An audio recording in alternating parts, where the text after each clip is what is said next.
गुरु। क्या आपको पता है आईपीएल का मेला लगता है, नीलामी होती है, 20 करोड़, 25 करोड़ और कई बार आंकड़ा 30 करोड़ तक पहुंच जाता है। मिचेल स्टार्क हो या पैट कमिंस, जब इन पर पैसों की बारिश होती है तो पूरी दुनिया हैरान रह जाती है। लेकिन क्या आपको पता है कि जिस खिलाड़ी को आप 30 करोड़ में बिकते हुए देखते हैं, उसके खाते में पूरे 30 करोड़ कभी जाते ही नहीं। हकीकत यह है कि उसे मिलते हैं सिर्फ 18 करोड़ रुपए। तो क्या है, पैसा जीएसटी में जाता है? तो नहीं। जी हां, 12 करोड़ रुपए बीच रास्ते में ही गायब। अब सवाल यह है, ये 12 करोड़ गए कहां? क्या ये घोटाला है? क्या बीसीसीआई खिलाड़ियों का पैसा काट रही है या फिर ये कोई बड़ा मास्टर प्लान है? आज इस वीडियो में हम आईपीएल के उस काले सच से पर्दा उठाने वाले हैं जो अब तक आपको शायद पता ना हो।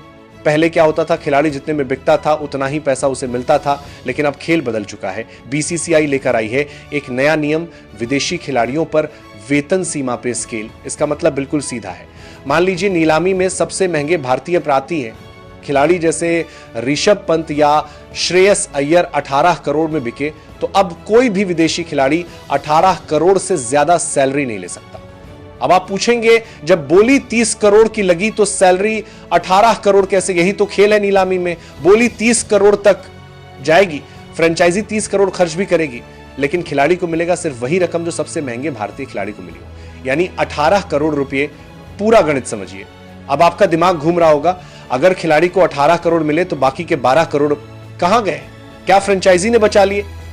नहीं, फ्रेंचाइजी ने पूरे 30 करोड़ ही दिए हैं, तो फिर वो 12 करोड़ जाते हैं बीसीसीआई के सेंट्रल पूल में। ये पैसा किसी की निजी जेब में नहीं जाता। इस पैसे का इस्तेमाल होता है भारतीय घरेलू क्रिकेट खिलाड़ियों के कल्याण और क्रिकेट ढांचे को मजबूत करने में। लेकिन विदेशी खिलाड़ियों के लिए ये किसी झटके से कम नहीं। मेहनत, उनकी डिमांड, उनकी ब्रांड वैल्यू, उनकी, लेकिन चेक काट दिया गया। क्यों? क्योंकि बीसीसीआई साफ कहना चाहती है इंडियन प्रीमियर लीग में भारतीय खिलाड़ी ही सबसे ऊपर रहेंगे। संदेश साफ है, आप मेहमान हैं और मेहमान को घर के मालिक से ज्यादा पैसा नहीं मिलेगा। अब सवाल ये, बीसीसीआई ने ऐसा क्यों किया? इसके पीछे दो बड़े कारण हैं।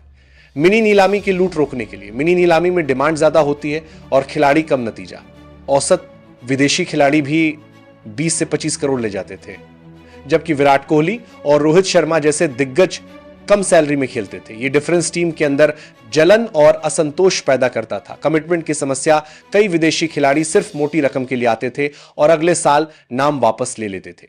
अब नियम साफ है, अगर बिना ठोस वजह नाम वापस लिया तो 2 साल का प्रतिबंध। बीसीसीआई का संदेश बिल्कुल साफ है, धंधा होगा लेकिन हमारी शर्तों पर। 30 करोड़ की बोली लगे, कोई दिक्कत नहीं, लेकिन खाते में आएंगे सिर्फ 18 करोड़। तो दोस्तों, यह है आईपीएल की नई सच्चाई।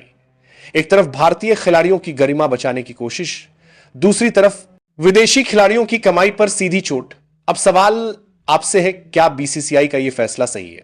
क्या किसी खिलाड़ी की मेहनत की कमाई काटना जायज है, या फिर भारतीय लीग में भारतीय खिलाड़ी ही सबसे महंगे होने चाहिए? अपनी राय नीचे कमेंट बॉक्स में जरूर लिखिए। अगर वीडियो पसंद आई हो तो इसे शेयर कीजिए ताकि लोगों को पता चले कि जो दिखता है वो हमेशा सच नहीं होता। देखते रहिए, सवाल पूछते रहिए। जय हिंद।